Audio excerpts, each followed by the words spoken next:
A China, de fato, dominou o mercado global de carros no mundo?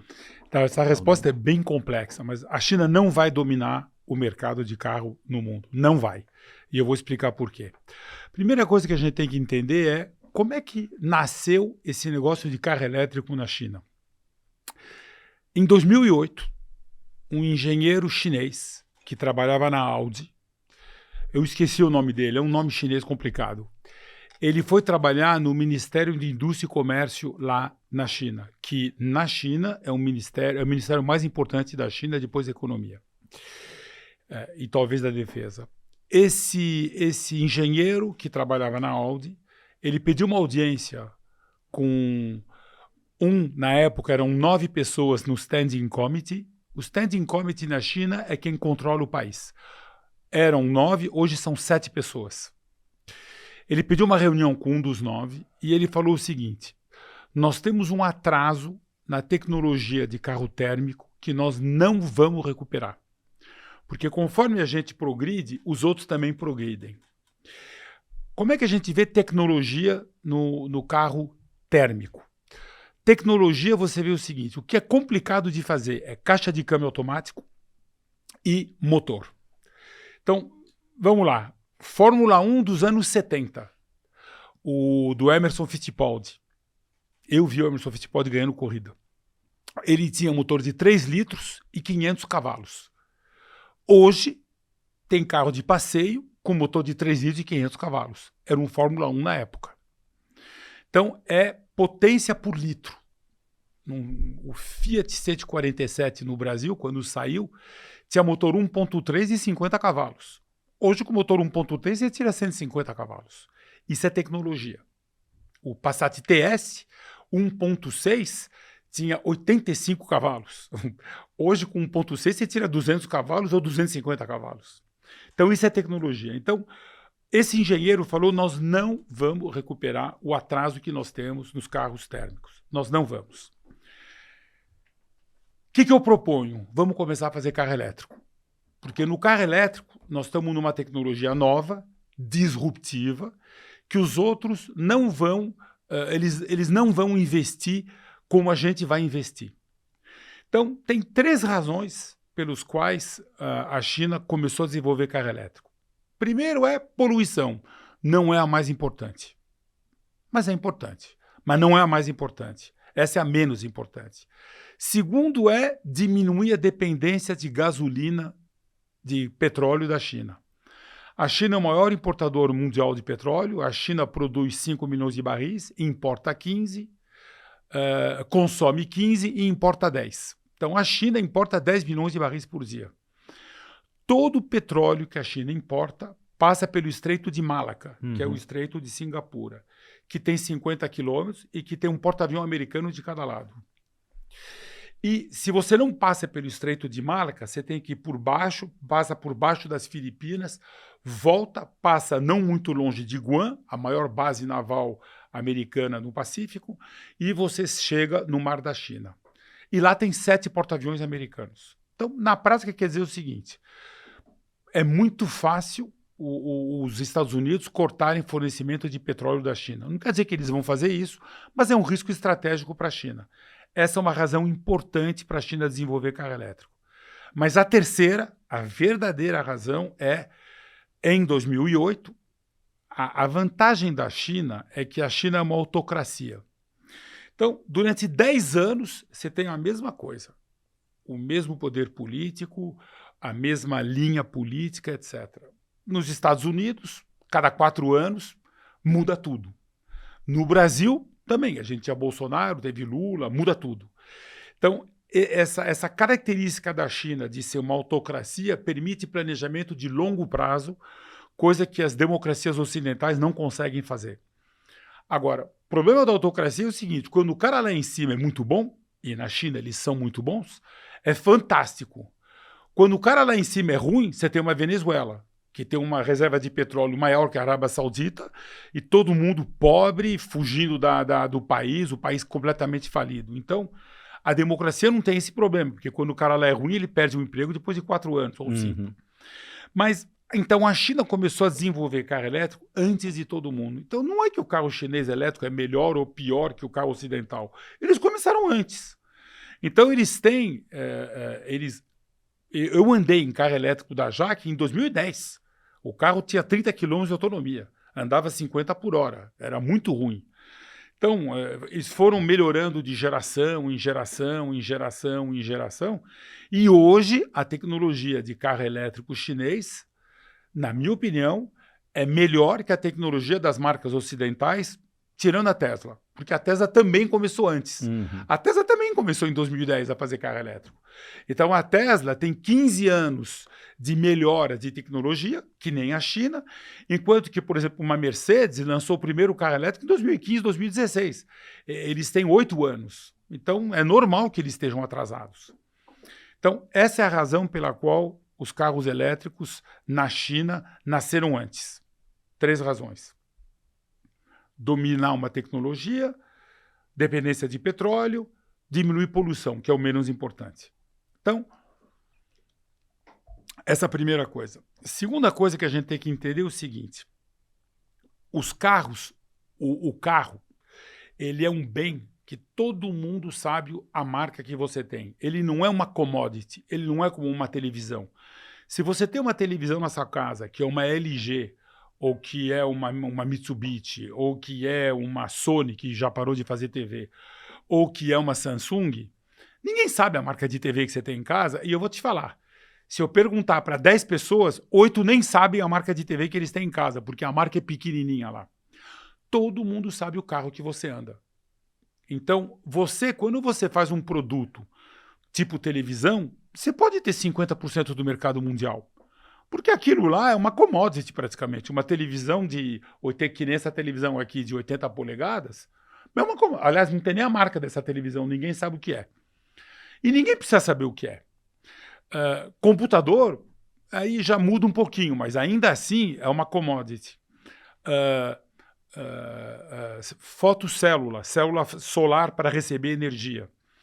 Olha que interessante. Na década de 90, os fabricantes chineses de célula solar decidiram invadir a Europa. Eles baixaram o preço, os europeus, com 10% de imposto de importação, não conseguiam competir com o volume que tinha na China de placa solar, e eles foram fechando um a um. Depois disso, eles foram para os Estados Unidos. Fizeram a mesma coisa nos Estados Unidos. E hoje, a China tem 90% da produção mundial de placa solar. É tudo feito lá. Então, mas a placa solar, quando ela está... Ninguém sabe a marca da placa solar. Carro é completamente diferente. Porque você tem um Toyota, que é o maior fabricante do mundo, fabrica 10,8 milhões de carros. Você tem um Volkswagen, que tem várias marcas, que fabrica 8 milhões, 9 milhões de carros ano passado. Então, você tem Audi, você tem Skoda, você tem Volkswagen.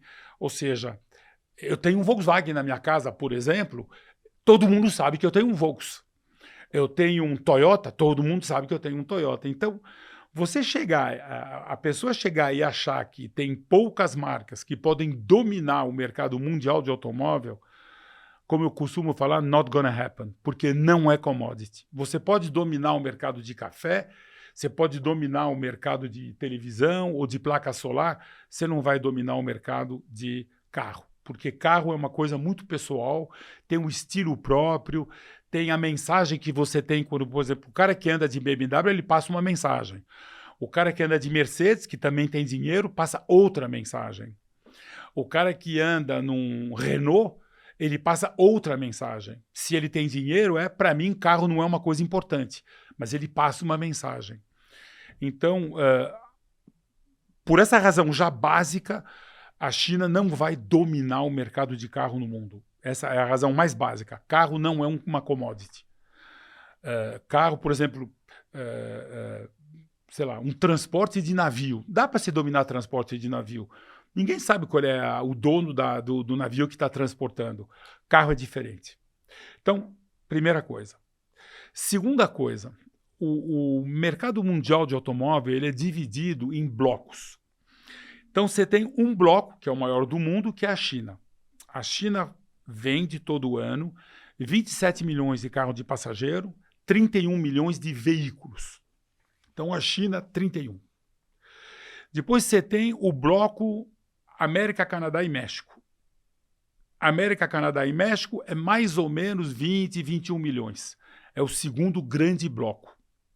Bom, nesse segundo grande bloco, Estados Unidos, o governo Biden, não foi o Trump, hein? O governo Biden proibiu, por lei, carro com software chinês circular nos Estados Unidos a partir de 2028. Proibido. National Security, porque o carro elétrico, ele filma tudo o que acontece ao redor dele, separa um carro elétrico do lado de uma base naval nos Estados Unidos, você sabe tudo o que acontece na base naval, só estacionar lá.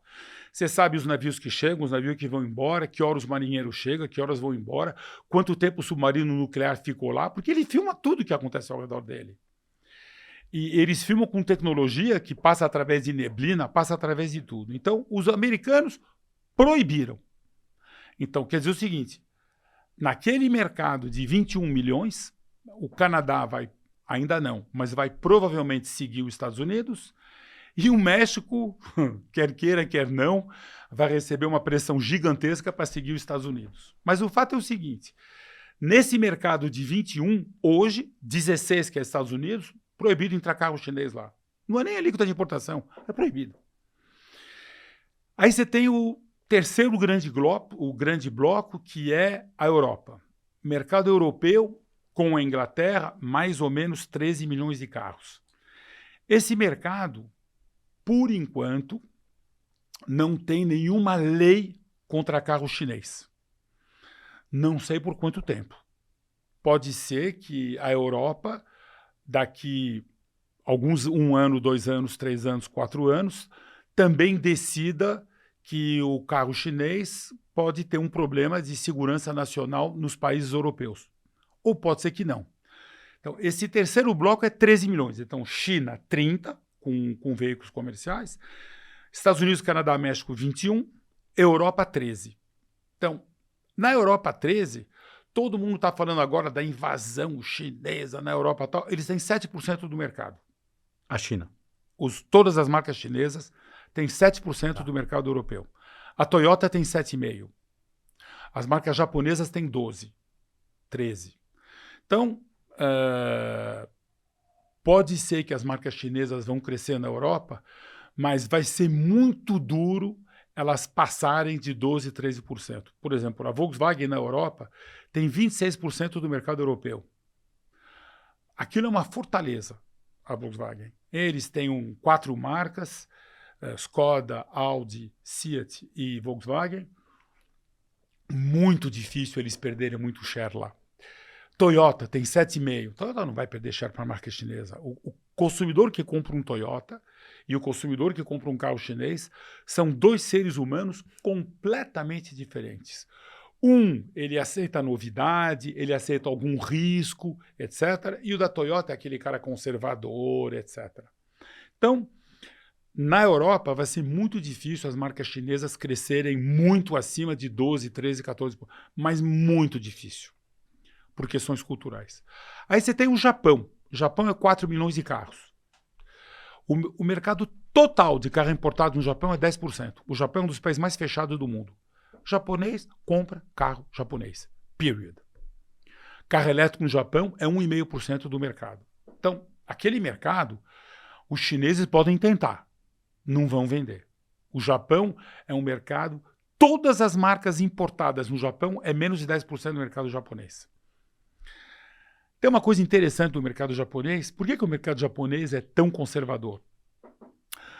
Olha que interessante isso daí. No Japão, quando você é vendedor de carro, você vende mais ou menos 100 carros por ano e você tem 400 clientes. Cada 4 anos eles trocam de carro, mais ou menos. E você, quando o cliente teu, que você vendeu o carro, precisa fazer revisão, ele liga para você, você vai buscar o carro dele, você deixa um carro reserva e você leva o carro dele para consertar e ele devolve o carro na sua casa. Full service. Quando o vendedor se aposenta, ele coloca um anúncio e ele fala, vendedor de Nissan, que tem 25% do mercado no Japão, vai se aposentar. Procura os jovens candidatos. Aí o candidato vai lá, paga para ele tipo $200 mil, trabalha com ele 4 anos, e durante 4 anos, esse japonês que está se aposentando, ele visita os clientes dele e fala, oh, esse é meu sucessor, seria uma honra para mim você continuar a comprar dele, e ele vai me substituir porque eu já tenho 65 anos, eu vou me aposentar. E esse cara, depois de trabalhar 4 anos com um mestre que trabalhou vendendo o carro a vida inteira, pega a marca. Então, você se chama uma marca ocidental qualquer, Volkswagen, que tem 2,5% do mercado lá. Como é que a Volkswagen faz para vender carro? Ela abre um showroom e ela convida vendedores da Toyota, da Nissan, etc. E fala, essa é a gama de produtos que eu quero vender. Aí o vendedor da Toyota, que tem 40% do mercado, ele olha e fala, meus clientes não compram esse carro, muito obrigado. O cara da Nissan vai lá, faz test drive e fala, meus clientes não vão comprar esse carro, muito obrigado. E na prática, você não consegue pegar vendedor bom, porque eles já têm a clientela dela e a aposentadoria deles é quando eles vendem a carteira deles. Então, os market shares no Japão são assim, a Toyota tem 40%, faz 40 anos. A Nissan tem 25%, faz 40 anos. A Honda tem 20%, faz 40 anos. A Subaru tem 8%, faz 40 anos. É muito duro você ter mudança de market share, porque esses vendedores, eles garantem seu market share. Tem algum outro lugar no mundo que Não. existe esse plano de carreira de Não. vendedor de carro? Não. E, nossa, espetáculo. O Japão tem muitas suas peculiaridades. Você falou de japonês compra carro japonês. O japonês compra tudo japonês, né? As grandes marcas, quando chegam no Japão, elas são no máximo a segunda colocada, né? O Japão, ele tem muito disso, né? Mas não imaginava que o vendedor de carro era uma profissão. Você vende a tua milenar. carteira, mas não é que você vende a carteira. A pessoa te acompanha durante 4 anos. E você vai visitar os teus clientes e fala, seria uma honra para mim você continuar comprando o carro desse jovem. É quase uma faculdade. O cara paga 200 mil para fazer 4 anos. 200, 300, 400, depende quanto o cara vende. O tamanho da carteira. Uhum. Então, você achar que carro chinês vai entrar no mercado japonês, not gonna happen. Bom, então você tem 31, 21 no bloco América, 13 na Europa, dificilmente vão fazer mais que... mas muito dificilmente vão fazer mais que 15. Eu acho impossível. Aí depois você pega o grande mercado que vai crescer muito, Índia. Bom, a Índia e a China, como 2 nações muito populosas, uma não gosta da outra. Vira e mexe, eles têm problema na fronteira lá perto do Tibete, um invade o outro invade um, quase entra em guerra e tudo. Até 2 anos atrás, não tinha voo direto de Xangai para a cidade do sul, para a capital da Índia. Nossa, eu dei e você para perder. Não, e eu fui para a Índia um monte de vezes. Eu adoro Mumbai. Não tinha. A Mumbai é onde tem todas as montadoras. É numa cidade que chama Pune, que é a 100 quilômetros de Mumbai. Não tinha voo direto. A capital é Nova Delhi. Sim, né? mas não tinha voo de Xangai para Mumbai. Eu sei porque uma vez eu estava na China, quis ir para a Índia, tive que passar por Hong Kong, porque não tem voo. Então, eles se odeiam. Então, carro chinês na Índia, nunca, não vai acontecer. A Índia é um mercado de 4,5 milhões de carro, que vai crescer muito para 6, 8, 10, 12, 15, 20 nos próximos 30, 40 anos. Carro chinês lá não vai vender. Então, o que sobra para os chineses? Depois você tem o Sudeste Asiático. Sudeste Asiático é Filipinas, Malásia, Tailândia, etc. No Sudeste Asiático, a Toyota tem 40% a 50% de share em todos esses países. Gente, a gente achar que chinês vai invadir o Sudeste Asiático e conseguir pegar muito market share da Toyota, gente, não vai. Não vai. Qual o tamanho do mercado do Sudeste Asiático? Todo o Sudeste Asiático dá uns 4, 5 milhões. Tá. Aí você tem a América Latina sem o México, que é um mercado de 4 milhões. E eu vou chegar, porque o grande mercado aí é o brasileiro com 2,5, e eu vou chegar nas marcas chinesas no Brasil. E depois você tem a África, 3, 4 milhões de carros por ano. Então, na prática, as marcas chinesas vão vender muito bem na África, que lá é uma questão de preço, mas para vender na África tem outro problema. A África, como o Brasil, não tem infraestrutura de carro elétrico. E chinês, eles não estão mais investindo em motor a combustão. Então, o produto que eles têm não é um produto que o africano pode comprar. Que é o problema da BYD no Brasil, que nós vamos chegar lá. Então, é assim, eles são grandes? Sim. Eles têm capacidade de produção a mais. A capacidade de produção da China hoje é 50 milhões. O mercado deles é 30. Ou seja, com certeza, eles têm capacidade de produção a mais. Onde é que eles vão pôr esses carros? Na América do Norte? Não. Na Europa, vai ser duro eles passarem de 15% de share, que dá 1,5 milhão, 2 milhões de carro. Na América Latina, são países pequenos. Por exemplo, no Chile, eles têm 40% do mercado. Mas num país como o Brasil e a Argentina, vai ser difícil eles crescerem, que é o maior e o segundo maior mercado da América do Sul, vamos dizer. Sudeste Asiático vai ser duro eles crescerem. Então, eu acho o seguinte, eles são uma presença, eles são uma potência, mas achar que eles vão dominar, mas não vão nunca. Impossível eles dominarem.